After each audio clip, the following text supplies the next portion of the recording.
There we are. Hello and welcome once again to the Jerry Hinkle program. I am Jerry Hinkle. This is my program, and we're a little bit behind. It is Friday, March 4th, 2016. I would be remiss if I did not wish a happy birthday to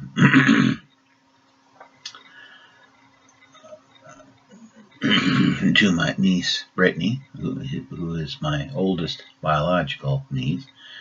She'd be about 19. Yeah, 19 years old today. My goodness, and it's hard to believe. That's just okay. And also, my neighbor Colin Zilberberg, he'd be about 22. I'm guessing. And anyhow, there's someone else had a birthday on the 4th of March that I was going to talk about, but the name escapes me. So here's what we're going to do. I am excited. I am very excited about this weekend. This first time that I have had Friday night and Saturday night off from Walmart. Because that's just the way they schedule. I don't know what deal is about that, and I don't really care. But I have other plans for this weekend, and they include watching the premiere. I don't know if it's the world premiere, but anyhow, of Chris Ferrara's last will. It hits his master's thesis from the school where he's getting his master's degree. And I'm a little light on those details. Let me tell you what I do know, though. One of the producers of this movie is myself, yes, Jerry Hinkle, the host of the Jerry Hinkle program, and the courageous, dynamic publisher of the Hollywood Advocate, the Reverend of the Hollywood Universal Life Church, and also the head janitor and bottle washer of the UBS network, among other things. I will be adding to my list of less than stellar credits the credit of being producer of Chris Ferrara's last will. That is the name of the movie.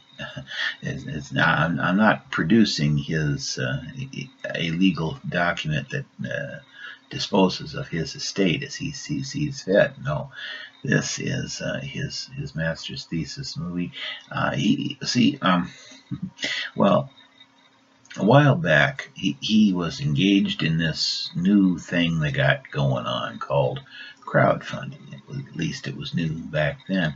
And when I first heard about this, it's talking about like Kickstart and GoFundMe, where there's these people ask you to finance different things, and you get different rewards from, like, there was this one dude wanting people to finance his vacation, and if you financed his vacation, he would let you read about it on his blog. Well, whoop-de-ding-dong-doo, But I had an opportunity to help Chris produce his thing of it is there was different little levels here, and one of for $5, I think it was, you could get a poster of his movie, and then for like $30 you could get a DVD and a poster, and then there was different levels, and I saw one of them was producer for $1,000. I said, well, I'm all over that because, see, when I was growing up in Hollowbird, back in the old days, I had this, I wanted to be a movie star or TV star, and it wasn't so much the acting as it was the being rich and famous, like it is with a lot of folks. I didn't want to be a good actor. I just wanted to be famous, and that's kind of what puts me apart from Chris, because he wants to be good, and he has turned out he's had quite an impressive theatrical career so far, and uh, it boggles the mind how much farther he could go, even if he never becomes rich and famous, which could still happen because he's young yet. It ain't gonna happen to me because I can't even get someone to videotape me wearing white shoes and saying, "Damn, Gerald, look at them white shoes you got on." Well, ain't nobody gonna do that for me, so I ain't gonna be famous. But Chris, he could, yeah, because he started out in this play at Wesleyan called Endgame, a absurdist play by the playwright of Samuel Beckett, and I cannot remember the name of his character, but I remember the character's catchphrase. That's been seared in my memory, and when I am 120 years old in the nursing home, I'll still remember, "Where's my sugar plum?" And for some reason that makes me giggle, and that's probably not appropriate, and I do apologize to Chris and the rest of all y'all out there who may be offended by the fact that little line gives me the giggles. But that was my introduction to Chris Ferrara.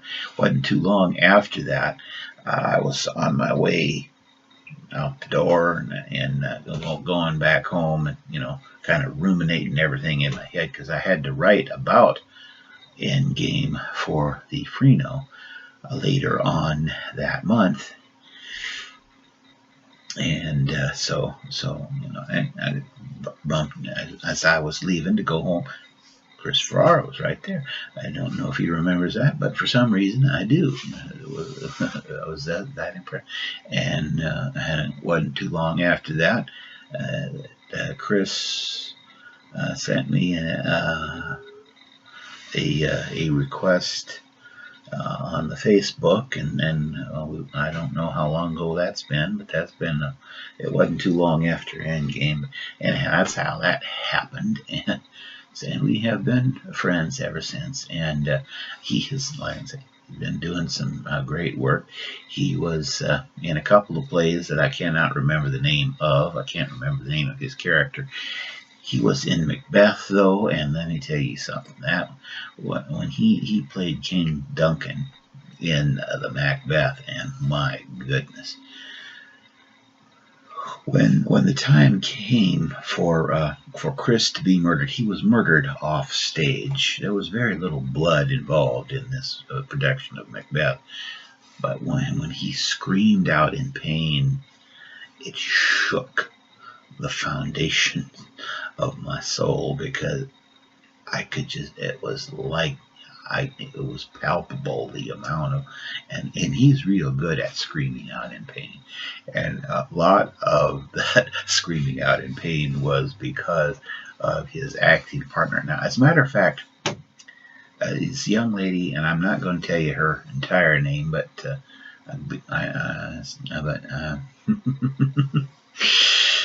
well, and as a matter of fact, the reason I was at Endgame was because Nicole, his acting partner, she auditioned for a role in Endgame, and she got it.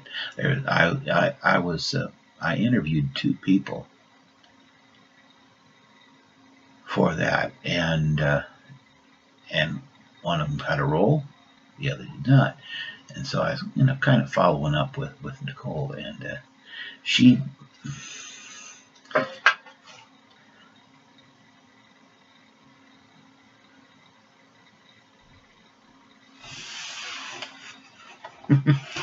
I forgot this is the first Tuesday of the month, isn't it?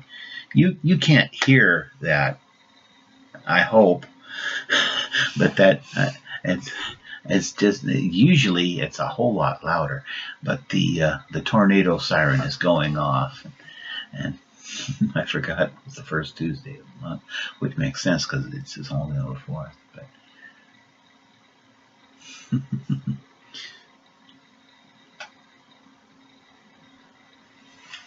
I can just a faint little. Okay, well, I'll try to press on here. Like I say, Nicole was his acting partner in Endgame. They worked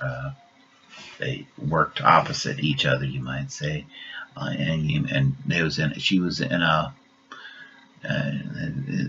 play where she was this tough talking chick, and she plays the tough talking chick really well.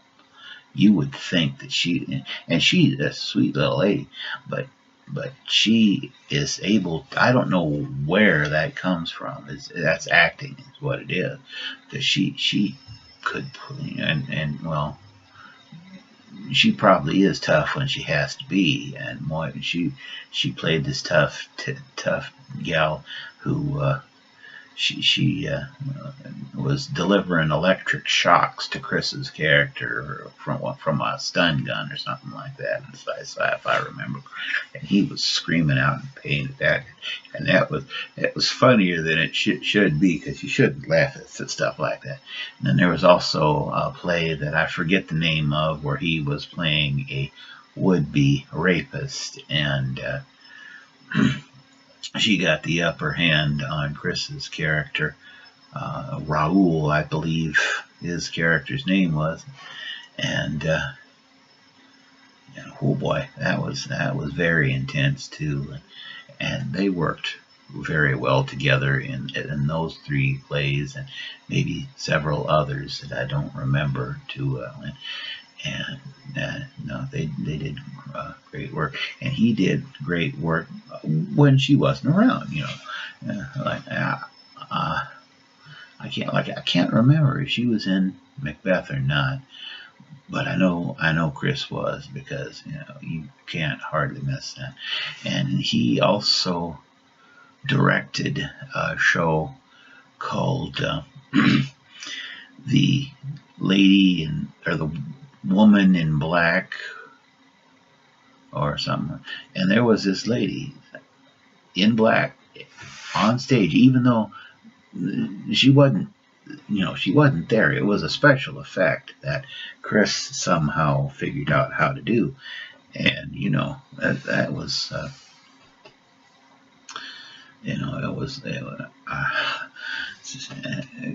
because the only 2 actors were there were 2 actors, and I forget who the 2 actors were, but there was nobody was playing the woman in black because there was no woman in black to play, right? So it was this, and that was, I don't know how they did that, but that's just what they call the magic of theater. Theater, as we say back in Hollywood, but that's how that goes. So anyhow, I'm not sure where I am in this story, but let's get it closer to what's going on happened this week. Producer, I became a producer. I knew I was going to contribute something, but I didn't know what. So I looked at the levels. Producer, $1,000. I work at Walmart. I have $1,000 in the bank. No problem. And Chris needed $4,000 for this endeavor, and I can't remember if he made it the full $4,000 with the crowdfunding effort, but the whole movie, as far as from what I've been able to read online somehow the production cost was something like $12,000. So he had money from other sources. I'm not sure, but it doesn't really matter. It's not. Well, like I say, I wanted to be a producer because that's when actors they say, "Oh, I want to direct." What's next for uh, uh, the big time actor? And he said, "Well, I wants to direct." Well, I don't want to direct. Because that's art. Mm, I'm not an artist. I just want to make money, and that, and there's nothing wrong with that. Yeah, as far as that goes. But this will not be a money making deal. I have a feeling, and that's okay because in this case, because I wanted to be a producer.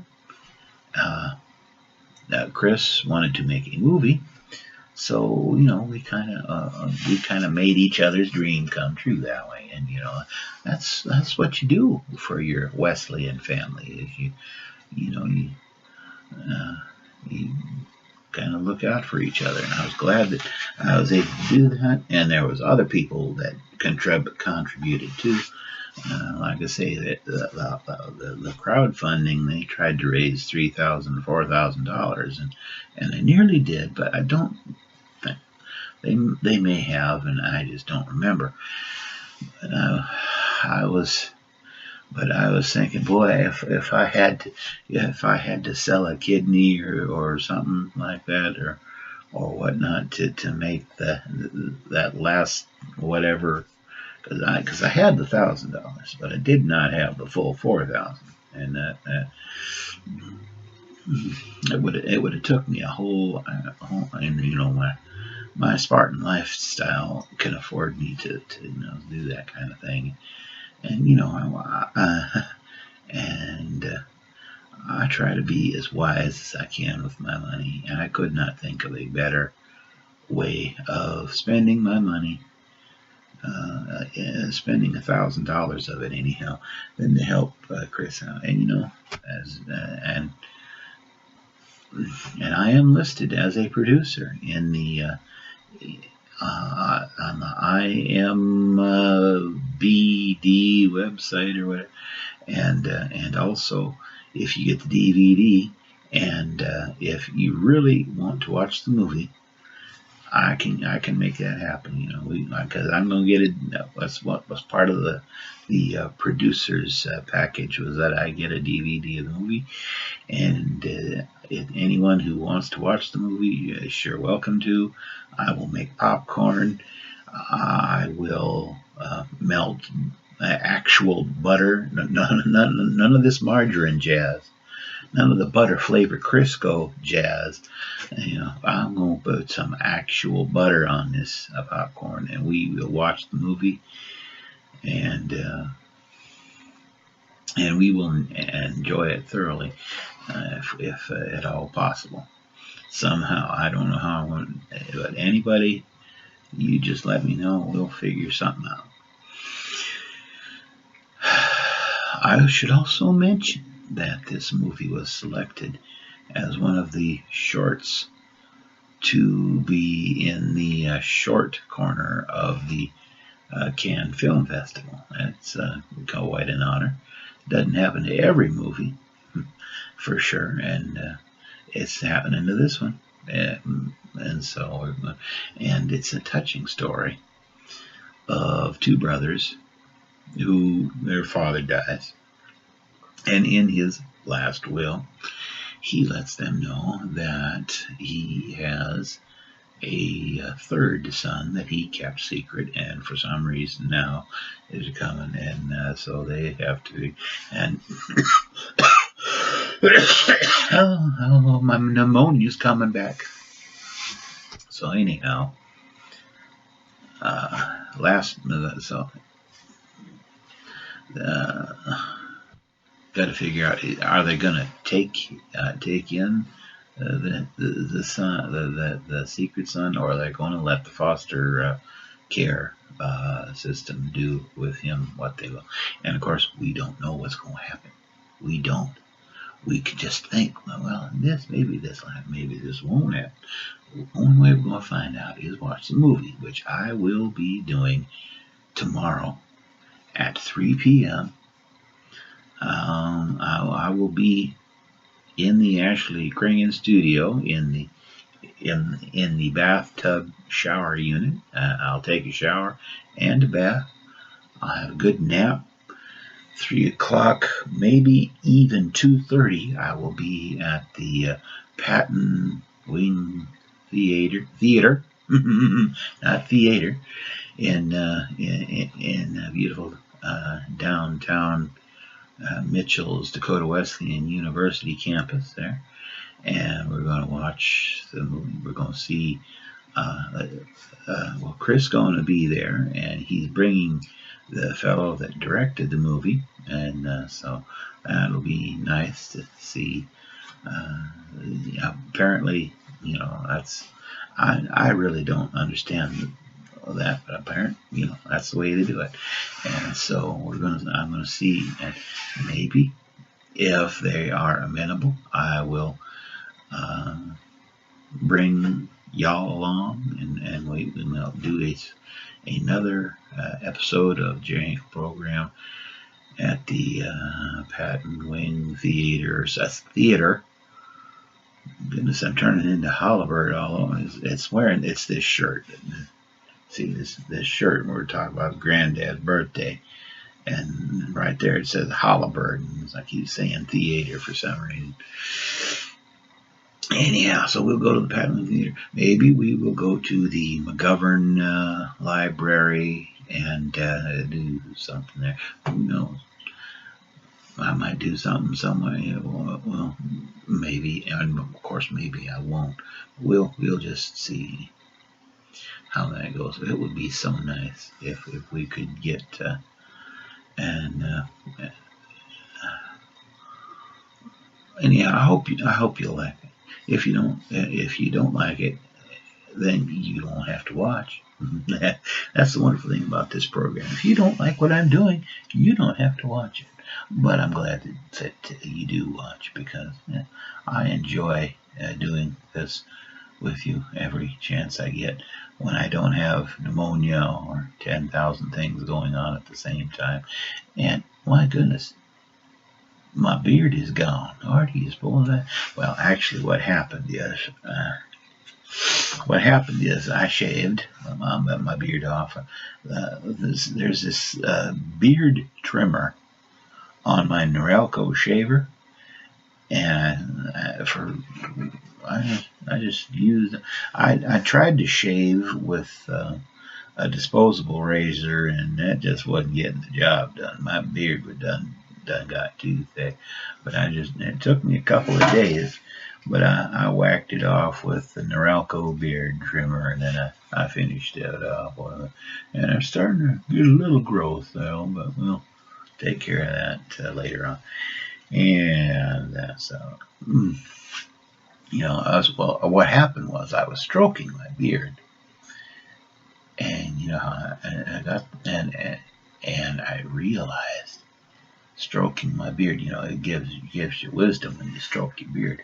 And I had attained the wisdom to know that it was time to shave, and so that's what I did.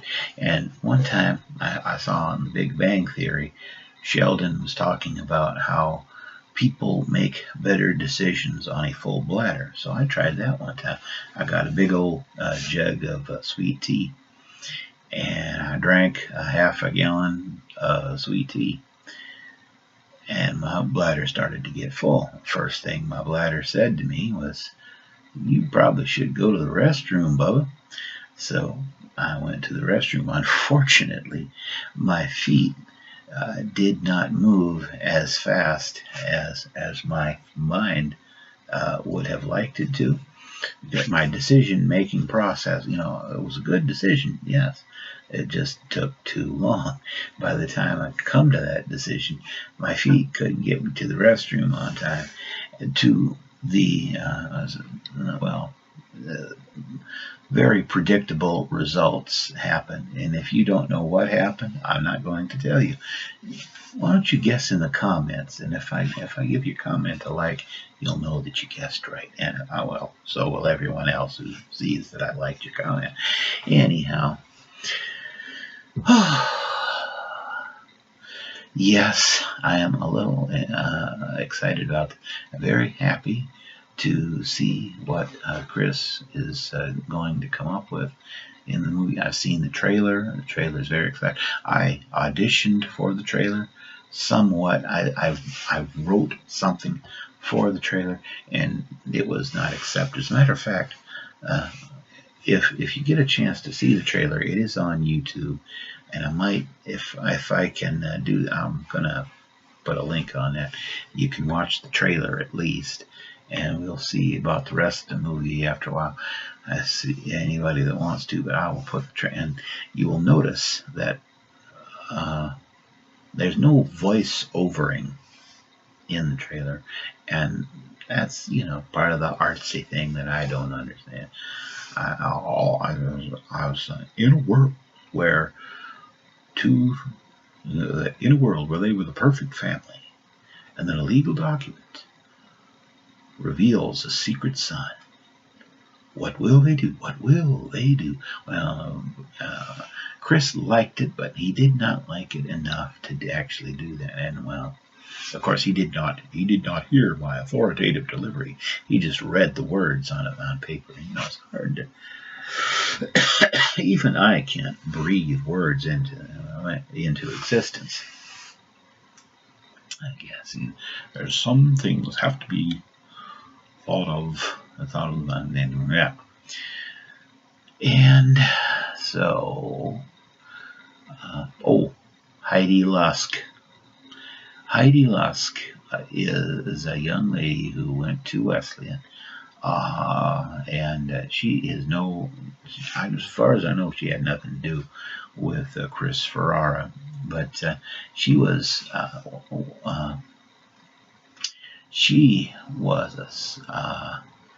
in the campus post office, and she was, like most people, she was a delightful young lady to get to know in the post office there, of the campus there. And she did other things. She played drums for campus worship or chapel service, depending on. I'm not exactly sure how old she is. Of course, you're not supposed. I told you how old Brittany is because she's only 19. Girls like that, they're young enough. They're not. But young ladies like Heidi probably don't need to know what their age was. But well, she's younger than I am, and God knows I'm older than Moses. But anyhow, so that's all that. And so I think it's about time we wrap this up before we go from sublime to ridiculous. And I think we're in the ridiculous city center right now, so we'll just King's exit for now. This is Jerry Hinkle coming to you from the Ashley Kringen studios of the UBS network, signing off the Jerry Hinkle program. God be with you and do the best you can. And hey, get out of my bathroom. You're disturbing my privacy.